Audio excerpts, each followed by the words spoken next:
Hey everybody, this video is called Another One Against Jeroboam, and today we continue our pass-through study here in the book of 1 Kings, chapter 14, where we're going to look at the end of Jeroboam and the end of Rehoboam.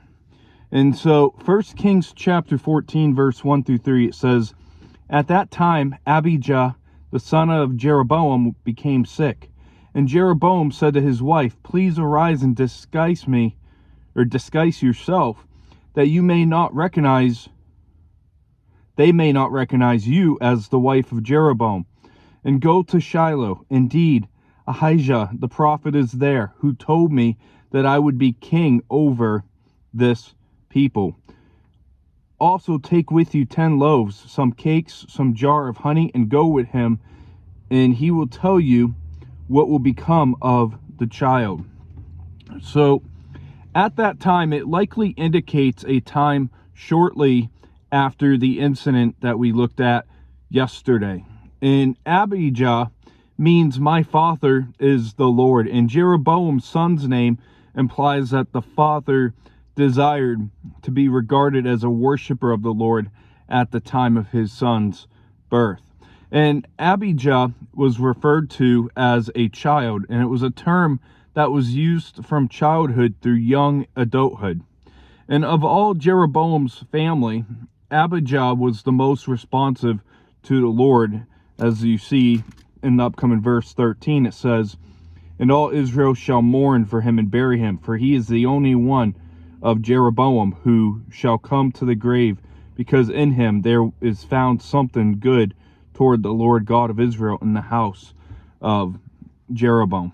So Jeroboam's son, Abijah, should not be confused with Rehoboam's son of the same name, as we're going to see in the next video.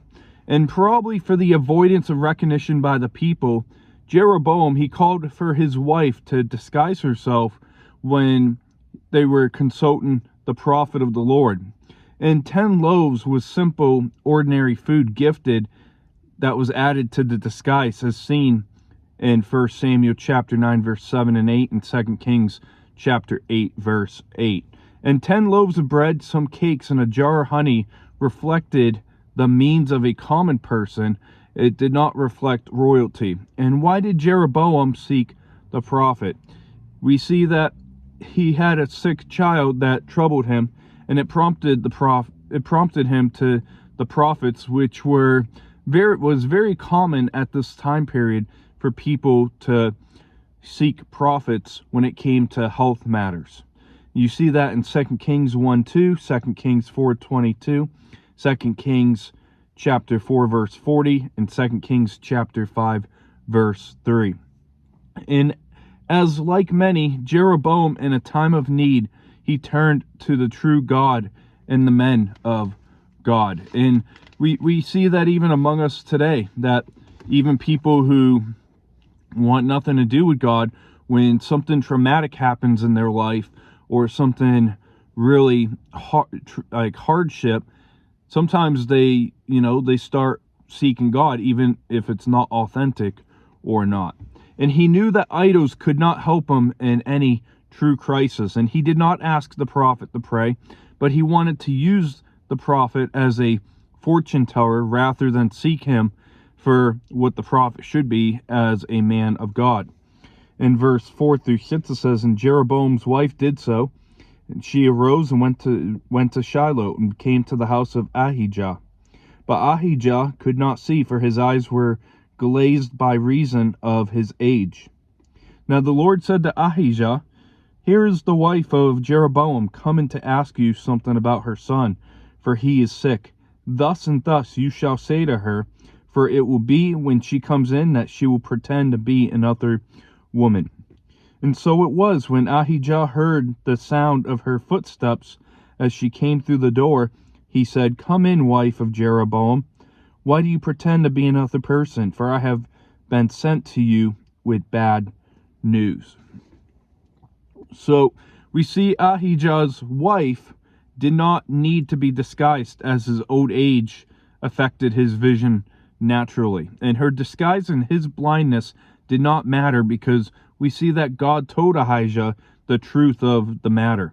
And Jeroboam's wife learned two things this day: that the news was going to be bad, and that Ahijah was sent by God with a message to her and to Jeroboam, her husband.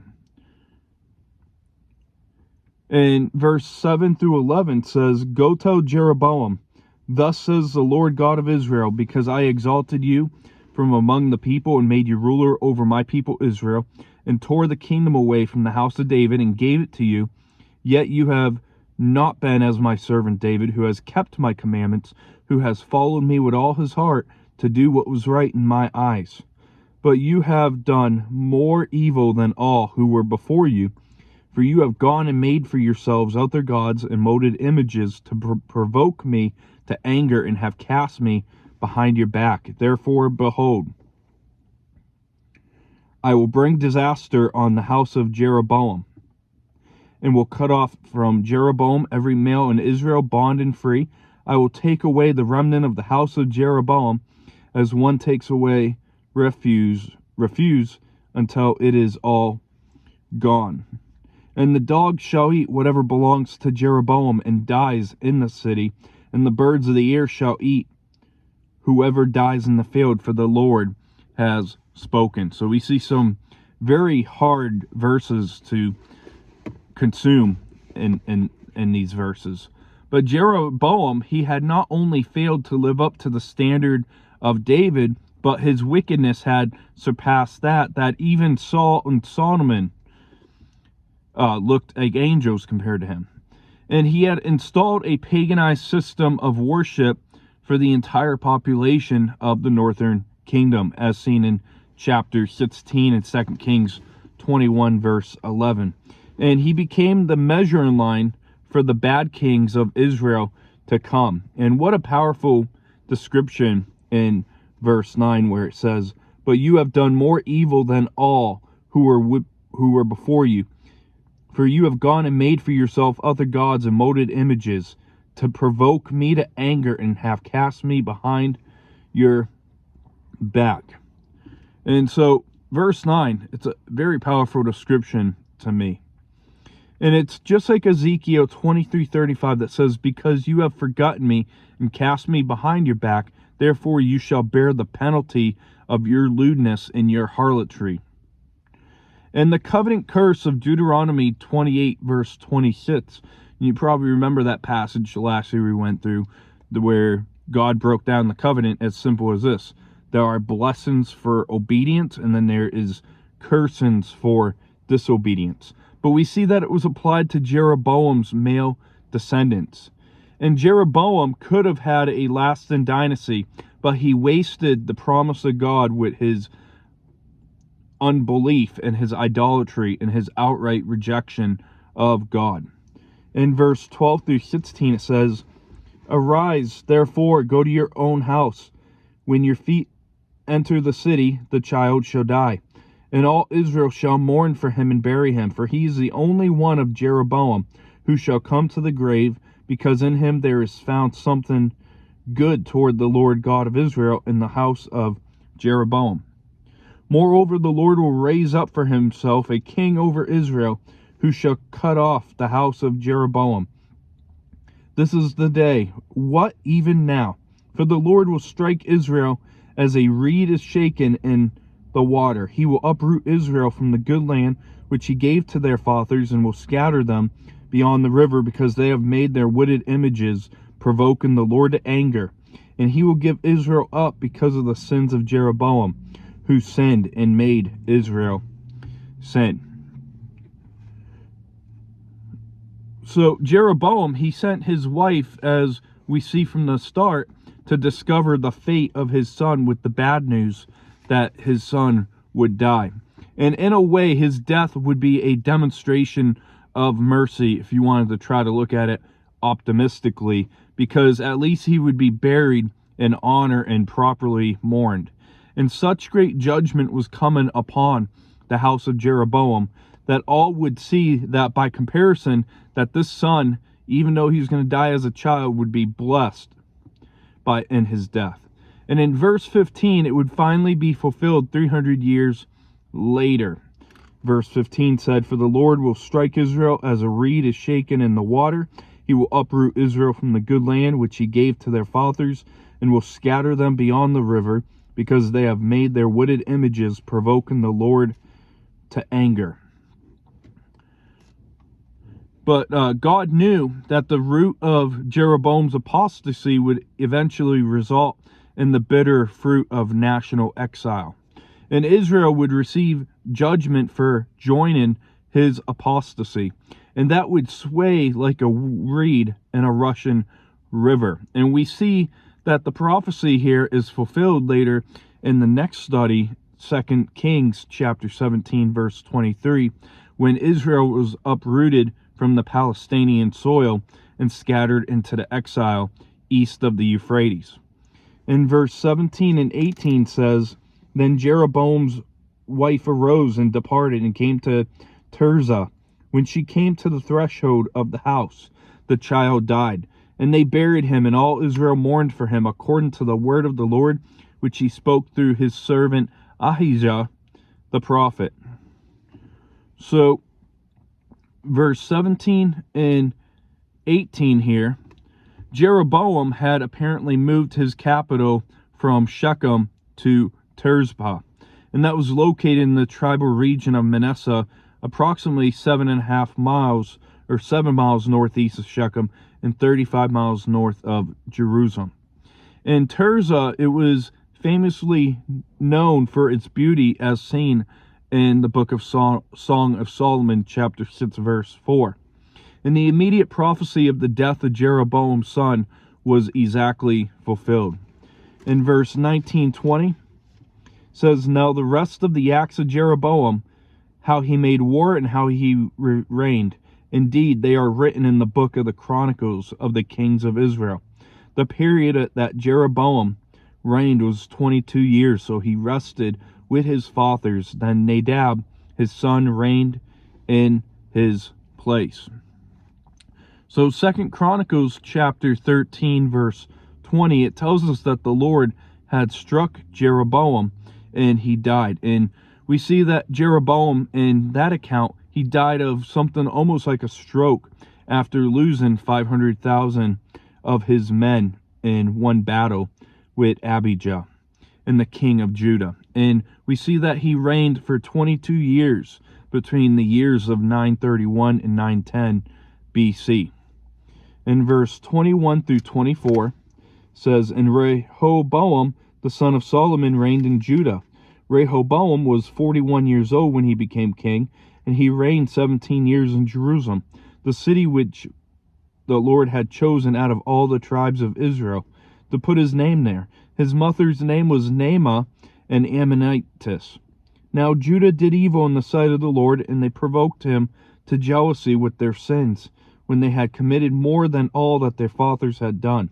For they have built for themselves high places, sacred pillars, and wooded images on every high hill, and under every green tree. And there was also perverted persons in the land. They did according to all the abominations of the nations which the Lord had cast out before the children of Israel."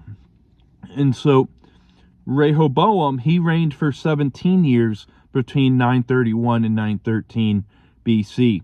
And Judah outdid her ancestors in evil, provoking the Lord to jealous anger, and signs of idolatrous practice was everywhere. And she even practiced sacred prostitution to promote fertility.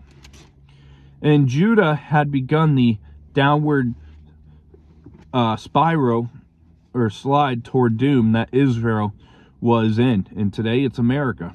But Israel was an unfaithful spouse that pursued spiritual idolatry with idols. And perverted persons refer to both woman and man cultic prostitutes. In verse 24, it's a strong statement given the depth of depravity among the Canaanite nations, as verse 24 said, "And there were also perverted persons in the land. They did according to all the abominations of the nations which the Lord had cast out before the children of Israel." So we see probably some language that's not socially acceptable today, but this is the language that the writer uses. In verse 25-26, and it happened in the 5th year of King Rehoboam that Shishak, king of Egypt, came up against Jerusalem, and he took away the treasures of the house of the Lord, and the treasures of the king's house. He took it away, everything. He also took away the gold shields which Solomon had made. Then King Rehoboam made bronze shields in their place and committed them to the hands of the captains of the guard who guarded the doorway at the king's house. And so, verse 25-26, the 5th year of King Rehoboam was 927-926 BC.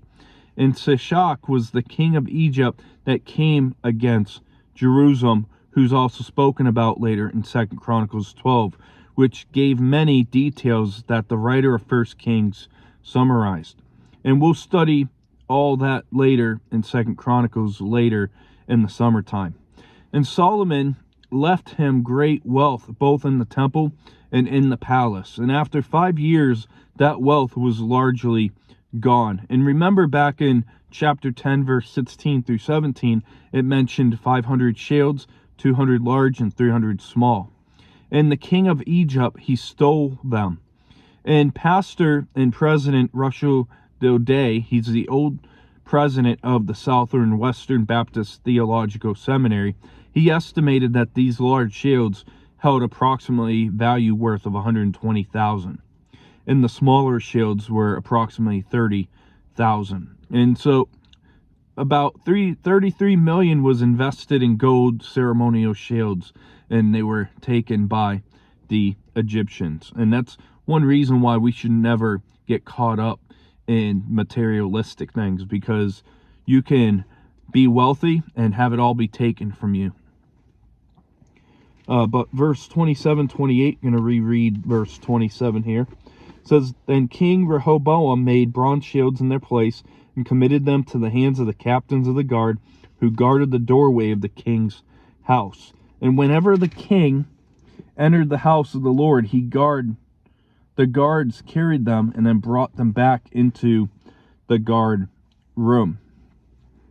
So the bronze shields, they replaced Solomon's gold shields, which were used as a ransom to Shishak. And the bronze shields illustrated the sharp decline of the reign of Solomon to Rehoboam. And in the days of Solomon, the gold shields, they hung on display in the house of the forest of Lebanon back in chapter 10, verse 16 and 17. And under Rehoboam, the replacement bronze shields were kept in a protected guard room until they were specifically needed for state occasions.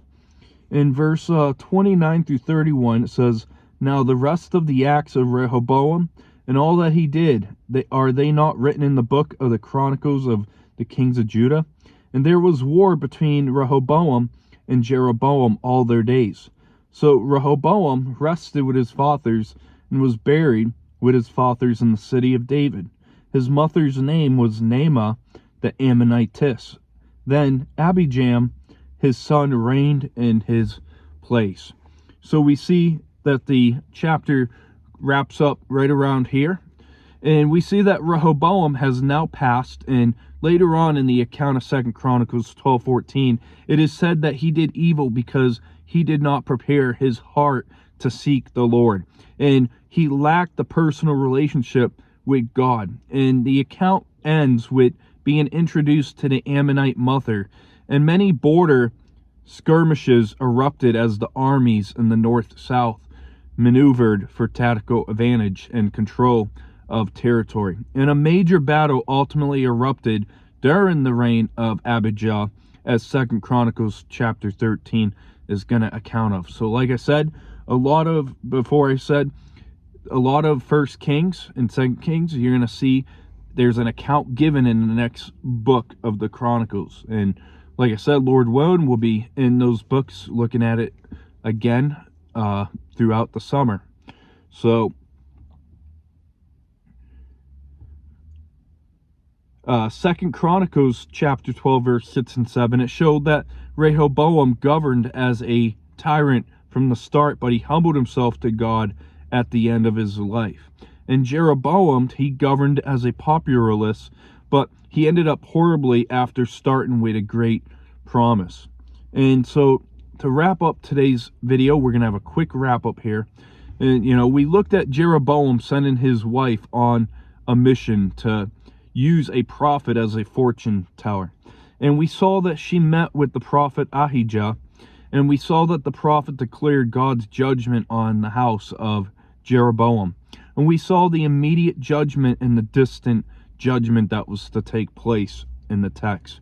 And a weed swayed is a biblical metaphor for political instability later on in the New Testament in Matthew chapter 11 verse 7 and Luke chapter 7 verse 24.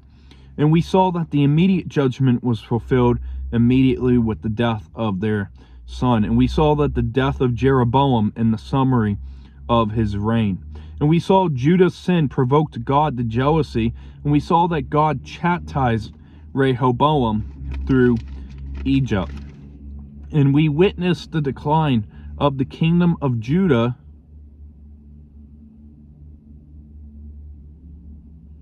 under Rehoboam. And we saw that the chapter ended with Rehoboam's death in the summary of his reign. And we'll see in next as we're going to be looking at Judah and Israel. So I hope you have a great rest of your night, and we'll be back in chapter 15 this Saturday. So no topical Saturday this week, but I hope you have a great rest of your week, and we'll see you this weekend. God bless.